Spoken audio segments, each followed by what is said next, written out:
Hello, my name is Cheryl Ellis. Over the last few months I have spent time developing gluten-free and dairy-free recipes.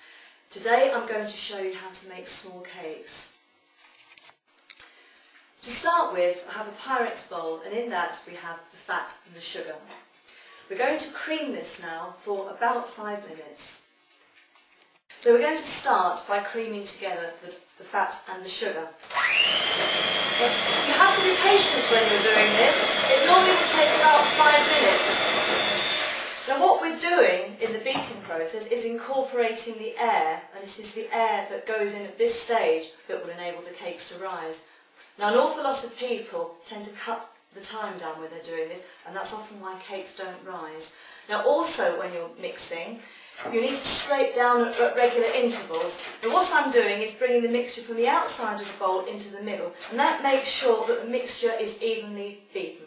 Okay, I've now been creaming that for about 5 minutes, stopping the beaters every so often, and I've scraped down about 4 or 5 times during this process. You can now see that the mixture is so much lighter in colour, it's much lighter in texture, and it's very fluffy. That means I know now that I've got enough air into the cake mixture to make the cakes rise. Now, just a word about the mixer.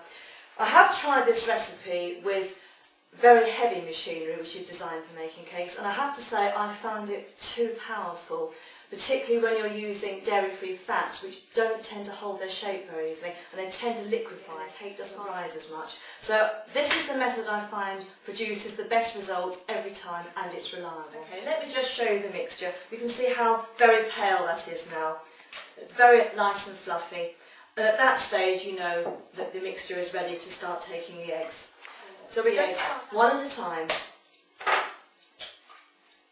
and then beating very carefully between each addition. Okay, this is the last addition of eggs, and what I've done is I've scraped down the bowl between each egg addition to make sure again that we have the mixture evenly distributed. Now what I'm going to add to the last addition of eggs is some vanilla essence. This is good quality vanilla essence, and this is what will give the cakes their flavour. Okay, so we're going to beat the eggs in now for the final addition. The last batch of eggs has been added and beaten in thoroughly, and I've scraped the mixture down once more to make absolutely sure the eggs are thoroughly beaten in. Now we're going to add the flour. Now this has already been sieved, and to this I have baking powder. We're going to add this a couple of spoonfuls at a time, and then we're going to beat this in on the lowest speed. Now it's very, very important that you don't have the mixture at too high a speed, because if you do, you'll knock the air back out again that you've incorporated, and the cakes won't rise as much. So we'll just start this off very as gently as we possibly can, just slowly going around adding the flour. It will take a little bit of time, but just be patient. Okay, I've finished adding the flour.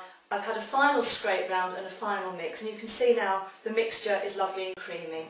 Now, when you're making small cakes, it's a good idea to have a patty tin, and that supports the individual cake papers. If you put cake papers in an open tray, they will just spread, particularly with gluten-free mixture, because it's almost like a batter consistency. So we're going to add this about half of the way up each tin until I've used the mixture. Okay, I've filled 2 trays now with the cakes. I'm going to pop them into an oven which has been preheated to let them cook.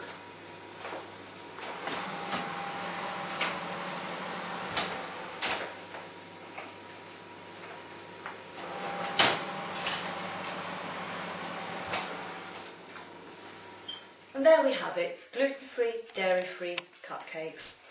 All you need to do now is put them on a metal cooling tray so that they can cool down. If you leave them in the tin, the steam will be retained within the cake and it will go soggy.